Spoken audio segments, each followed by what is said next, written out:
the guys that I flew with were great.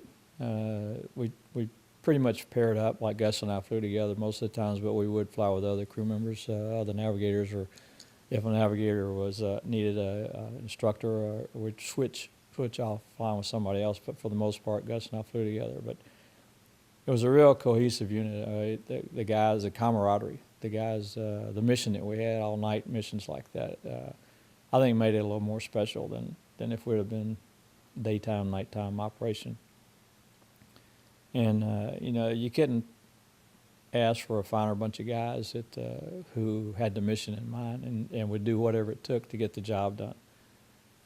Whether you agreed with the war or didn't agree with the war, we had a mission to do, and our mission was to stop the supplies coming down the Ho Chi Minh Trail or through Laos.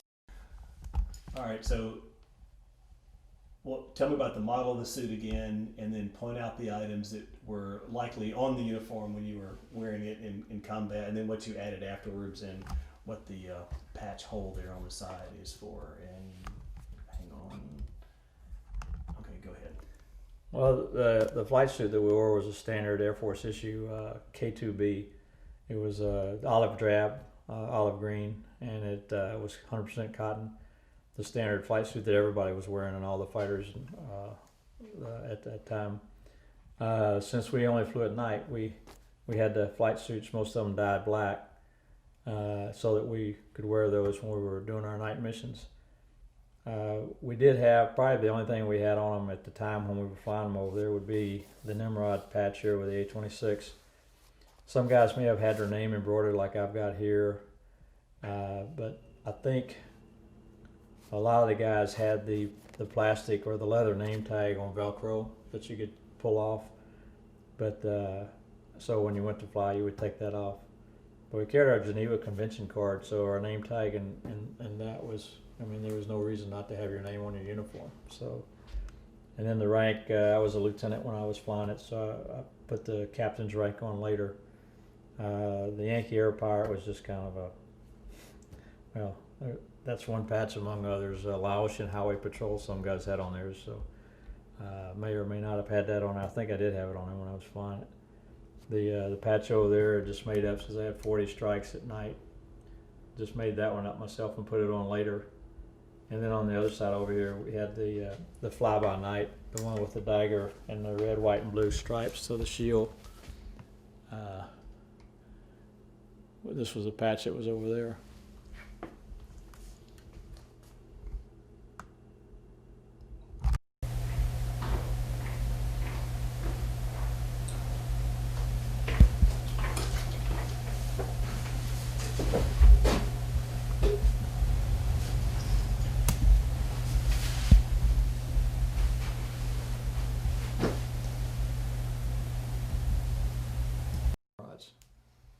I don't know if you know that or not. No. He was at the last reunion, and he interviewed a bunch of us up in the room.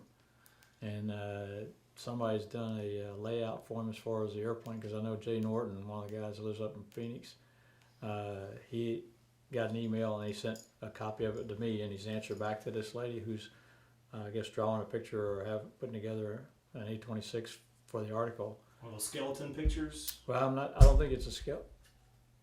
I don't think it's a skeleton picture. I think it's a picture of the airplane, and I don't know why. Okay. But she said, "Is this right?" And he said, "No, we didn't have, you know, these color. We didn't have things painted on the front of our, like red. You've got red tips on the end of the napalms under the wings. We didn't do that. They were all silver with black underneath. You know, we didn't have it."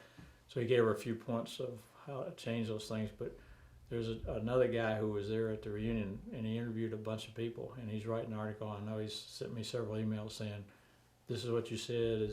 Can I quote you on this? Is this what you meant? Can we change these words right here?"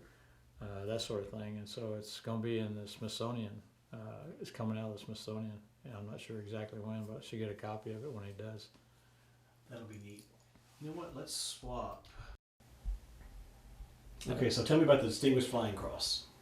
The Distinguished Flying Cross I got was flying a mission in the A-26 one night where Gus and I went out, and there was a unit being a radar site, I believe, being attacked by North Vietnamese and Viet Cong, And so we, along with the flight lead, worked the target area where the forward air controller said that we have troops in contact, and this organization was being attacked. And we spent probably an hour and a half delivering ordnance on the enemy forces that were attacking the friendly position. On one of our passes, we pulled off, and the forward air controller said, "Hey, I've got what looks like an area where they're refueling their tanks for their equipment over here. Can you move over there? And what have you got?" And I said, "I got a 500 pounder, that I've got left as far as ordnance on the wings."